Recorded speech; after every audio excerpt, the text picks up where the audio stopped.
Senhor presidente, senhoras deputadas, senhores deputados, incontável número de parlamentares já esteve aqui, nessa mesma tribuna, trazendo a esse plenário discussões ligadas à educação.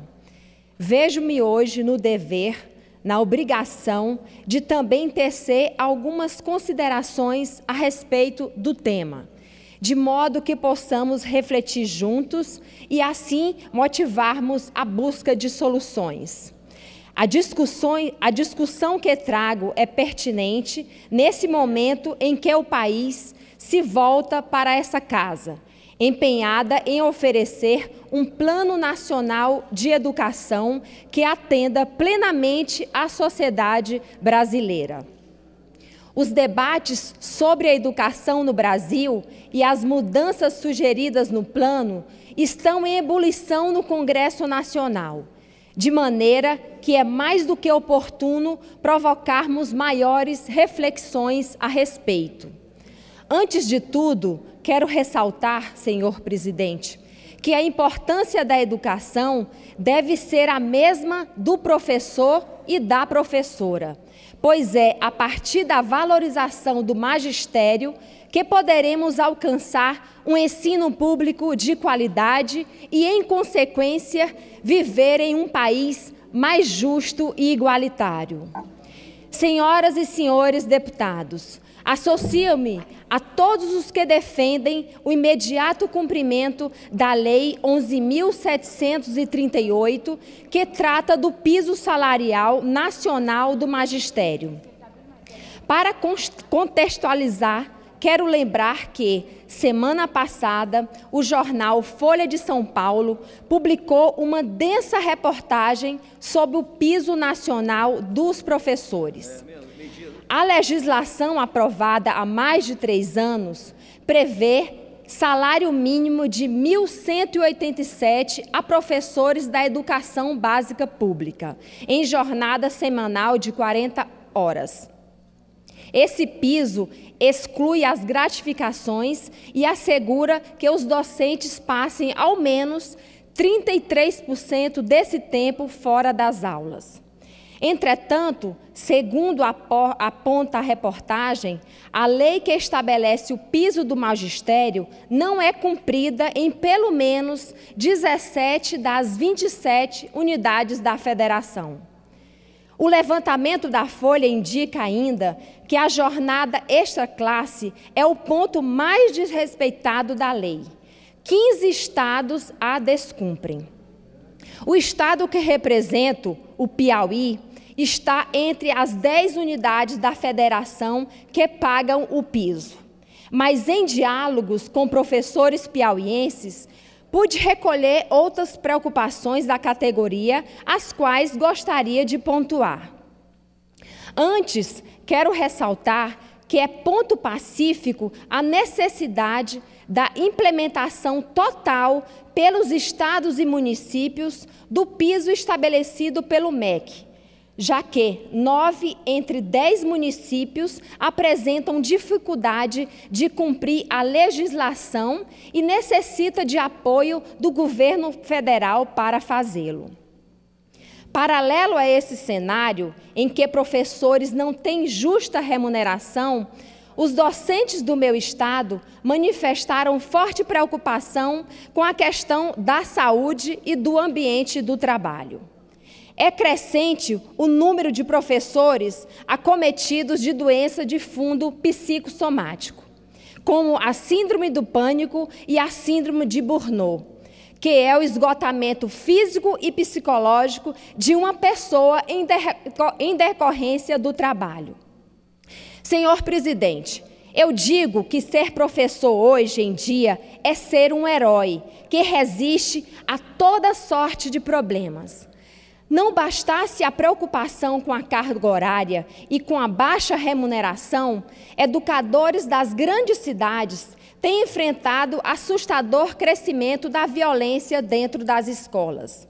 Os profissionais têm suportado não somente agressão verbal, como também atos de vandalismo e agressão física. Nossos professores se tornaram personagens comuns nas páginas policiais dos jornais. Estou certa de que não podemos mais tratar essas ocorrências como caso de polícia. E um apelo que faço aos governos é de que sejam adotadas políticas específicas para conter essa situação de violência nas salas de aula, que, sem dúvida, contribui para o agravamento do quadro de desvalorização do professor em nosso país. Quero assinalar também outro fator destacado pelo jornal Folha de São Paulo.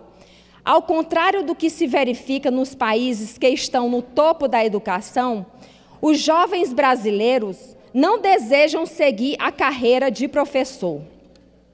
O que eu tenho a dizer sobre isso é que, se todos que estamos aqui podemos ler e escrever, foi por intermédio de um dedicado professor, de uma dedicada professora.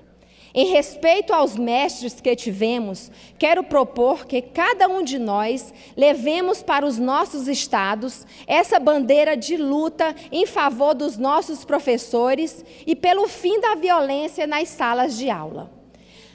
A melhoria da carreira, com certeza, deverá incentivar a formação de nossos professores. Senhoras e senhores deputados, há uma estreita relação entre o nível educacional de uma população e o crescimento do país. E isso é uma afirmação mais do que comprovada. Quanto mais escolarizado o trabalhador, mais facilmente ele absorve as novas tecnologias, que são a base do crescimento econômico de toda a nação. No entanto, os benefícios de uma boa educação não se limitam à produção econômica. Por isso, o apoio do Congresso aos professores brasileiros é fundamental. Nessa ocasião, quero ressaltar o fenômeno educacional do município do Piauí, denominado Cocal dos Alves, que enche a todos os piauienses de grande orgulho. Estudantes das escolas desse pequeno município, que tem uma população de pouco mais de 5.000 habitantes e vive basicamente de agricultura, vem conquistando dezenas de prêmios em competições de conhecimento com centenas de concorrentes de todo o resto do país. A cidade já acumula 120 medalhas conquistadas nas 6 Olimpíadas de Matemática realizadas. Destaco, senhor presidente, para ilustrar meu pronunciamento nesse dia, que o sucesso desses estudantes não se deve largamente à qualidade geral do ensino naquele município e, lamentavelmente, nem a uma política sistemática de valorização do magistério.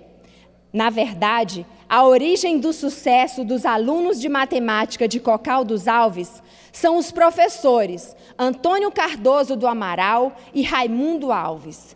Eles são professores tanto na escola Augustinho Brandão, quanto na escola Teotônio Ferreira Brandão, das quais vêm os medalhistas de ouro da cidade. Os professores Antônio e Raimundo realmente fizeram e fazem a diferença em nosso país.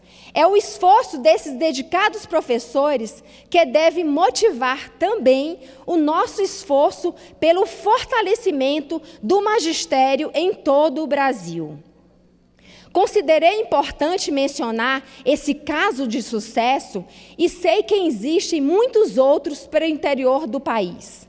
Casos em que a educação faz a diferença na vida de centenas de famílias.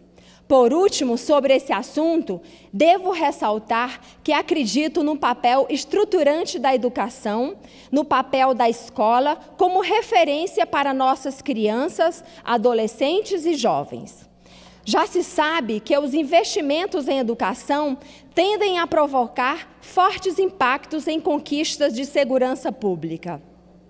Não é exagero, portanto, afirmar que apenas com mais educação alcançaremos a redução da violência e de suas consequências.